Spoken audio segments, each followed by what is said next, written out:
Switzerland मुज़ाकरात के दौरान अमरीकी सदर ईरानी वफ्द को धमकियां देते रहे, जिसके बायस मुज़ाकराती अमल ताअत्तुल का शिकार रहा। ईरानी वफ्द ने ट्रंप की धमकी आमेज बयान पर शदीद एहतजाज किया और कॉन्फ्रेंस हॉल में शेड्यूल्ड फोटो सेशन में शिरकत नहीं की। वज़ीर आज़म शहबाज शरीफ की हिदायत पर पाकिस्तानी वफ्द ने ईरानी मुज़ाकरातकारों से बात करके उन्हें मनाया। पाकिस्तान की बैक चैनल काविशों से मुज़ाकरात दोबारा शुरू हुए तो उसमें कई सेशंस हुए। स्पीकर बाकिर कालिबाफ ने वाज़ेह किया कि ईरान अमरीकी सदर की धमकियों को खातिर में नहीं लाता। ईरान के कौमी सलामती तर्जुमान इब्राहिम रज़ाई ने बावर कराया कि अमेरिका में हॉर्मोज़ कंट्रोल करने की सलाहियत होती तो जंग के दौरान कर लेता। स्विट्जरलैंड बर्गन स्टॉक मुज़ाकरात के दौरान अमरीकी सदर ईरानी वफ्द को धमकियां देते रहे, जिससे बातचीत में डेडलॉक आ गया। सदर ट्रंप की धमकी आमेज बयानात पर ईरानी वफ्द ने शदीद एहतजाज किया और वफ्द कॉन्फ्रेंस हॉल से बाहर आ गया। गैर मुल्की मीडिया के मुताबिक ईरानी वफ्द ने एहतजाजन फोटो सेशन में भी शिरकत न की।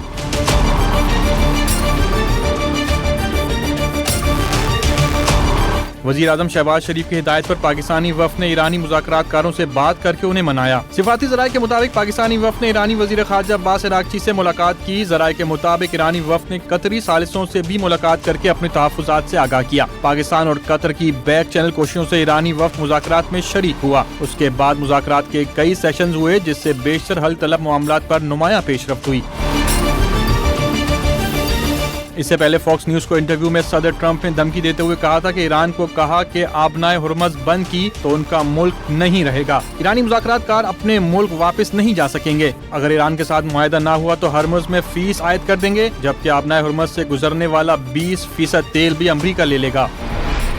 ट्रुथ सोशल बयान में अमरीकी सदर ने यह भी धमकी दी कि अगर ईरान ने लेबनान में प्रॉक्सीज बंद ना की तो ईरान पर दोबारा हमले शुरू कर दिए जाएंगे। जबकि स्पीकर कालिबाफ ने ट्रंप की धमकियों को बेमानी करार दे दिया। वाज़ेह किया कि ईरान अमरीकी सदर की धमकियों को खातिर में नहीं लाता। एक्स बयान में कालिबाफ ने कहा कि ट्रंप की धमकियों का कोई असर होता तो वो मायूसी के इस मुकाम पर ना पहुँचते जहाँ वो आज हैं। बेहतर होगा वो अपने बयानात में एहतियात बरतें।